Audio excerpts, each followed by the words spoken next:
Good morning student. आज हम जंतु उत्पाद के बारे में कुछ अध्ययन करेंगे। इससे पहले हमने पढ़ा था कि जंतुओं से हमें जैसे गाय, भैंस, बकरी आदि से हमें दूध प्राप्त होता है। इसी तरह से आज हम शहद के बारे में पढ़ेंगे। शहद एक जंतु उत्पाद है। यह मधुमक्खियों के छत्ते से प्राप्त होता है। शहद को हम भोजन के रूप में ग्रहण कर सकते हैं। इसके साथ दवा के साथ भी इसको लेते हैं, भोजन के रूप में इसको ग्रहण करते हैं। यह हमें मधुमक्खी से प्राप्त होता है। अब बात आती है कि शहद मधुमक्खियां कैसे बनाती हैं। तो शहद बनाने की विधि का हम अध्ययन करते हैं। शहद उत्पादन की विधि, मधुमक्खियां अपने छत्ते से निकलकर फूलों पर जाती हैं तथा फूलों से मकरंद यानी फूलों का रस एकत्र करती हैं। यानी मधुमक्खियां छत्ते से निकल करके फूलों पर जाती हैं और फूलों से फूलों को रस चूसती हैं और उस रस को, मीठे रस को हम मकरंद कहते हैं। साथ में इस मकरंद को मधुमक्खी के शरीर से पाचन रस मिल जाते हैं। यानी मधुमक्खी जैसे मीठे रस को अवशोषित करती हैं तो उनके शरीर का जो पाचन रस है वो भी इस मकरंद के साथ मिल जाता है और एक मिश्रण बन जाता है। इस मिश्रण को मधुमक्खियां अपने छत्ते में भंडारित कर लेती हैं, अर्थात एकत्र कर लेती हैं। धीरे धीरे यह मिश्रण शहद में बदल जाता है। यानी मकरंद और मधुमक्खियों के शरीर से मिलने वाले पाचक रस मिलकर के आपस में शहद का रूप ले लेते हैं। इस शहद का मधुमक्खियां वर्ष भर उपयोग करती हैं। यानी खुद इसको खाती हो, भोजन के रूप में काम में लेती हैं और इसी शहद को हम भी छत्ते से प्राप्त करके भोजन के रूप में ग्रहण करते हैं या औषधियों के साथ में इसका सेवन करते हैं। अब लेते हैं अगला टॉपिक है जंतु क्या खाते हैं।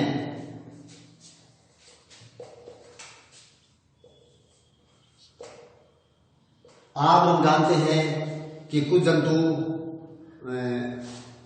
पेड़ पौधे खाते हैं, पेड़ पौधों के विभिन्न भागों खाते हैं। इसी प्रकार कुछ जंतु अन्य जंतुओं को मांस के रूप में खाते हैं। कुछ ऐसे जंतु हम देखते हैं कि जो मांस भी खाते हैं, पेड़ पौधों को तथा उनके विभिन्न भागों को भी खाते हैं। तो हम इस आधार पे जंतुओं का वर्गीकरण कर सकते हैं, अर्थात जंतुओं को कुछ भागों में बांट सकते हैं। तो जैसे इसको भोजन ग्रहण करने के आधार पर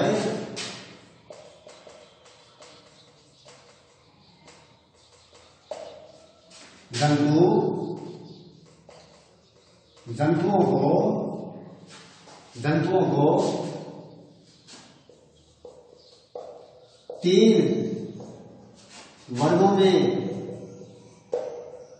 तीन समूहों में या तीन वर्गों में बांटा जा सकता है। और वो तीन वर्ग कौन कौन से हैं? पहला शाकाहारी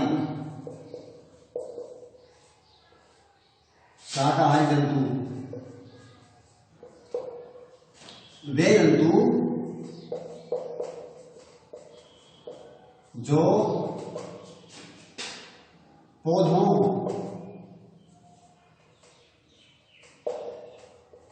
से अपना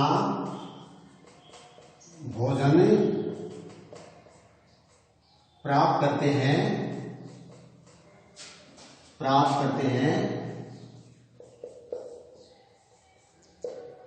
उन्हें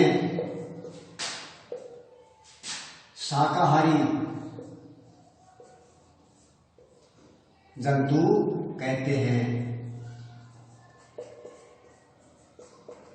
यानी एक समूह तो होगा शाकाहारियों का, यदि वे सभी जंतु जो पेड़ पौधे खाते हैं या पेड़ पौधे के भागों को खाते हैं, उन सबको हम शाकाहारी वर्ग में रखते हैं। उनका एक अलग से वर्ग बना दिया शाकाहारी। उदाहरण लेते हैं, जैसे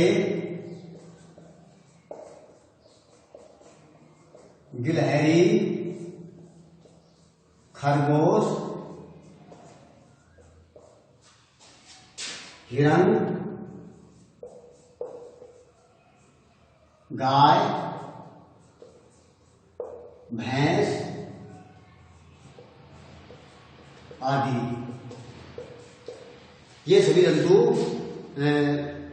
पेड़ पौधों को खाते हैं, उन्हीं पर निर्भर रहते हैं, उन्हीं से भोजन लेते हैं, अतः ये सब के सब शाकाहारी कहलाते हैं। अब दूसरा लेते हैं मांसाहारी। मांसाहारी जंतु वे जंतु जो दूसरे जीवों को खाते हैं, अर्थात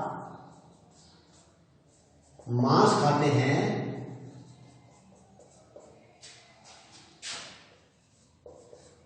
उन्हें मांसाहारी जंतु कहते हैं। यानी मांस खाने वाले जंतुओं को हम मांसाहारी कहते हैं। ये जंतु केवल मांस ही खाते हैं, पेड़ पौधे या उनके किसी भागों को नहीं खाते हैं। उदाहरण लेते हैं, जैसे शेर, चीता, बाघ आदि। ये पूरी तरह मांसाहारी होते हैं। और एक तीसरा वर्ग और बना दिया, जो जंतु मांस भी खाते हैं और पेड़ पौधे भी खाते हैं, उनका एक तीसरा वर्ग है सर्वाहारी।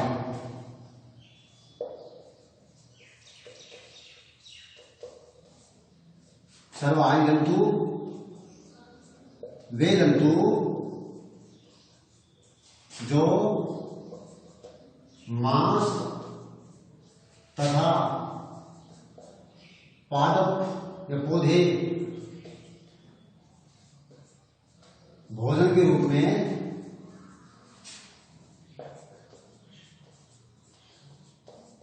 ग्रहण करते हैं,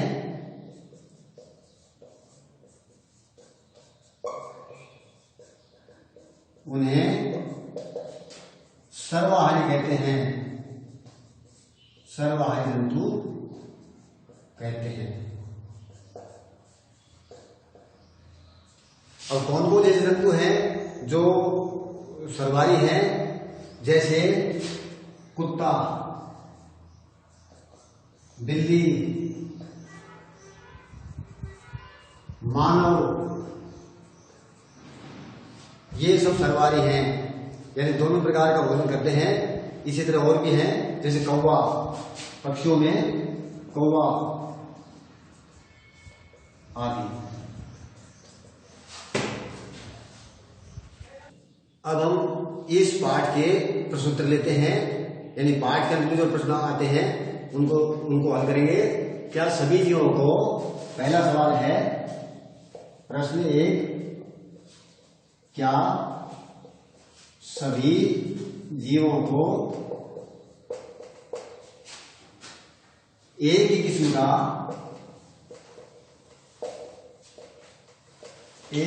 किस्म के भोजन की आवश्यकता होती है?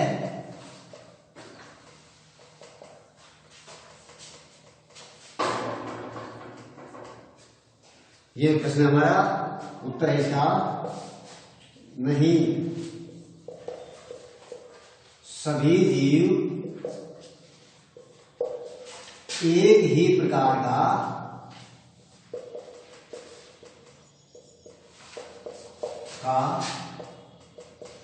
भोजन नहीं करते हैं। कुछ जीव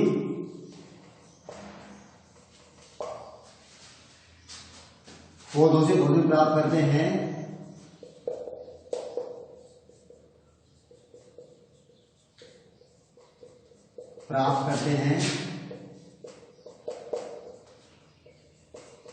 तो कुछ अन्य जंतुओं से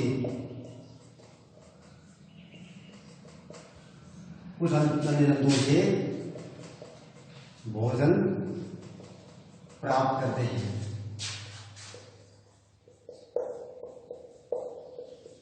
अब है दूसरा प्रश्न, प्रश्न 2, 5 पौधों के नाम लिखिए। 5 पौधों के नाम लिखिए तथा बताइए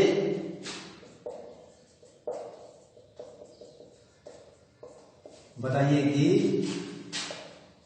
इनके कौन कौन से भागों को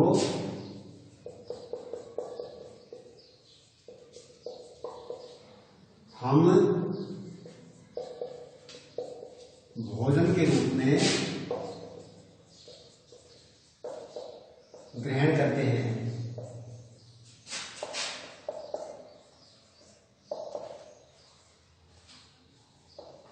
यानी 5 पौधों के नाम बताने हैं और इनके कौन कौन से भागों को हम खाते हैं। तो एक एक करके लेते हैं उत्तर में। नंबर 1, मूली, इसकी जड़ व पत्तियां, जड़ व पत्तियां दोनों खाई जाती हैं।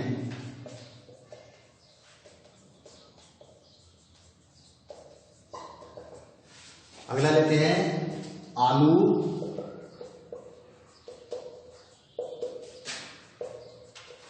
इसका तना खाया जाता है। यानी जो हम आलू खाते हैं वो पौधे का तना होता है। फूल के मोटा हो जाता है लेकिन वो पौधे का तना होता है। नंबर 3, पत्ती, पालक की पत्ती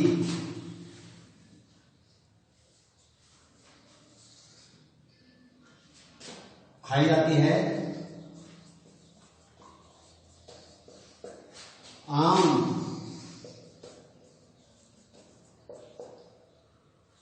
आम के फल को खाया जाता है।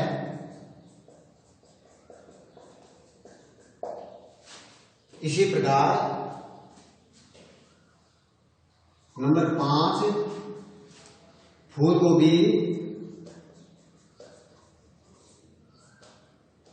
इसके फूल को खाया जाता है।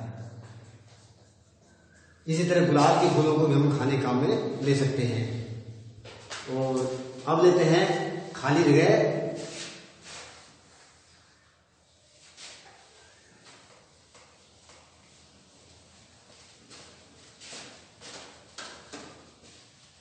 खाली जगह से पहले हम मिलान करने वाले एक सवाल को लेते हैं। प्रश्न नंबर 3, कॉलम 1 का कॉलम 2 से मिलान कीजिए। इन दोनों कॉलमों का मिलान करना है। एक लीजिए कॉलम ए, एक यहां लेते हैं कॉलम 1, इधर लीजिए कॉलम 2 और अब इनका आपको मिलान करना है। जैसे दूध, दही, पनीर, घी, दूध, दही, पनीर, घी ये सभी जंतु उत्पाद हैं, सभी जंतु उत्पाद हैं, यानी इससे इसका मिलान कर दिया। और नंबर 2, पालक, फूल गोभी, गाजर, फूल गोभी, गाजर और इनका मिलान करेंगे, ये सभी सब्जियां हैं, सभी सब्जियां हैं। नंबर 3, शेर एवं बाघ,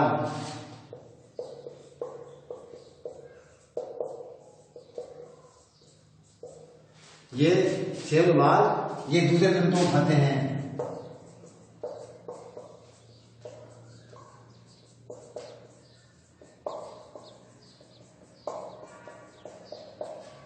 और अगला और अंतिम लेते हैं शाकाहारी।